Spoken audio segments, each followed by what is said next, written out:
بسم اللہ الرحمن الرحیم۔ حضرت ایاز بن حمار رضی اللہ کہتے ہیں رسول اللہ صلی اللہ علیہ وسلم نے ارشاد فرمایا،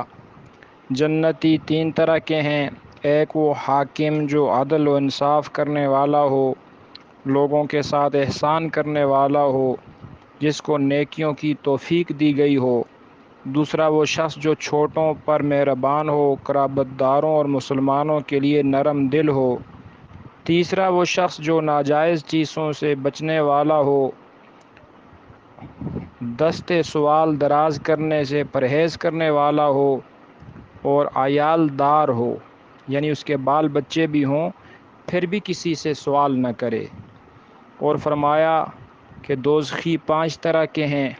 ایک وہ کمزور جو گناہوں سے بچنے کی کوشش بھی نہیں کرتا اور لوگوں کے تابع ہو کر رہتا ہے، نہ اس کو بیوی کی ضرورت نہ مال کمانے کی فکر۔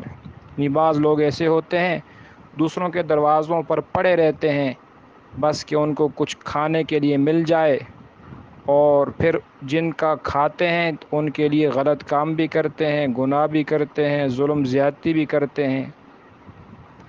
دوسرا فرمایا وہ خائن اور بد دیانت آدمی جو چھوٹی سی چیز میں بھی اس کو موقع مل جائے تو خیانت کرنے میں دریغ نہیں کرتا، چھوٹی سی چیز میں بھی خیانت اور چوری کرتا ہے۔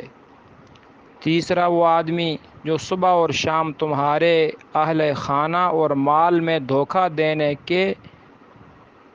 چکر میں ہو، فکر میں ہو، یعنی آپ سے تعلق رکھتا ہے، رشتہ دار ہے، قریبی ہے، لیکن ہر وقت اس کو یہ فکر ہوتی ہے کہ فلاں کو دھوکہ کس طرح دیا جائے، ان کے ساتھ فریب کیسے کیا جائے۔ فرمایا چوتھے آدمی کے بارے میں راوی کہتے ہیں، مجھے اچھی طرح یاد نہیں، کہ شاید حضور صلی اللہ علیہ وسلم نے بخل کا ذکر کیا تھا یا جھوٹ کا تذکرہ کیا تھا، کہ بخیل آدمی جو فرائض میں بھی واجبات میں بھی کوتاہی کرتا ہے یا جھوٹ بولتا ہے وہ بھی دوزخی ہے۔ اور پانچواں وہ آدمی جو بد اخلاق ہو، جس کے اخلاق اچھے نہ ہوں، فحش گو ہو، ہر ایک کو برا بلا کہتا ہو۔ فرمایا یہ جو لوگ ہیں یہ دوزخی ہیں، یعنی یہ جو صفات ہیں یہ دوزخیوں کی صفات ہیں۔ اللہ تعالیٰ نبی کریم صلی اللہ علیہ وسلم کے اخلاق کریمانہ ہمیں نصیب فرمائے